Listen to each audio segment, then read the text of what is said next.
Nagbanta si Senator Riza Ontiveros na irerekomenda ang revamp sa Bureau of Immigration kung hindi pa rin masasagot ng ahensya ang malalaking issue na may kaugnayan sa pogo sa bansa. Wala pa rin kasing paliwanag ang ahensya kung paano nakalabas ng bansa sina Alice Go noong Hulyo 2024 at kung bakit hindi pa rin mahanap hanggang ngayon ang iniuugnay sa human trafficking na si Harry Roque. And where, for God's sake, is Harry Roque?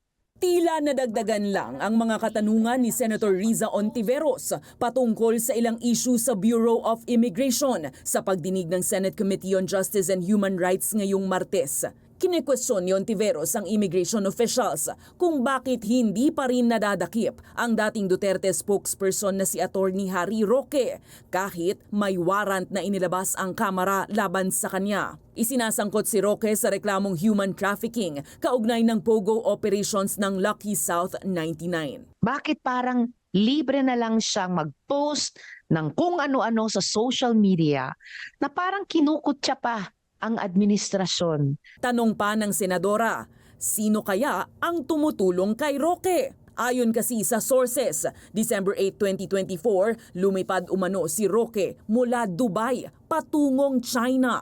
Alam niyo ba na pumunta siyang Shanghai for one day? Meron pong information pero wala po kaming validated proof.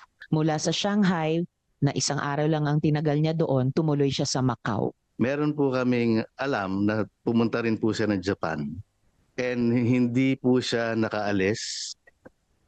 Supposed to be bound for US pero denied flight, denied check-in. Bukod sa kinaroroonan ni Roque, naghihintay pa rin ng kasagutan si Ontiveros kung paano nga ba nakatakas ng bansa ang noon ay pugante at isinasangkot din sa pogo na si dating Bamban-Tarlac Mayor Alice Go o Go Huaping.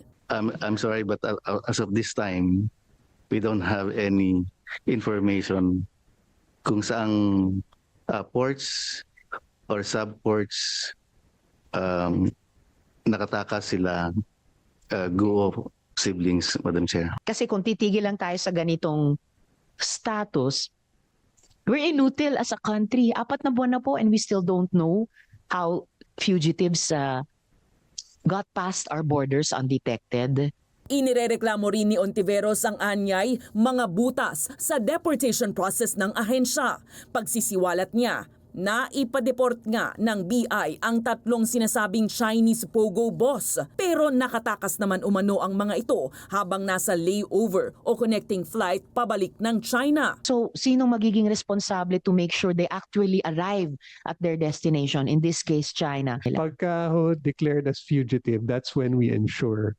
But in this case, they are not fugitives. They never arrived in China. I'm making that off record. Sa huli nagbabala si Ontiveros ng ultimatum na 15 araw sa BI upang bigyang linaw ang nakabingbing mga issue. At kung hindi pa rin katanggap-tanggap ang tugon, ay irerekomenda niya anya ang revamp o balasahan sa ahensya.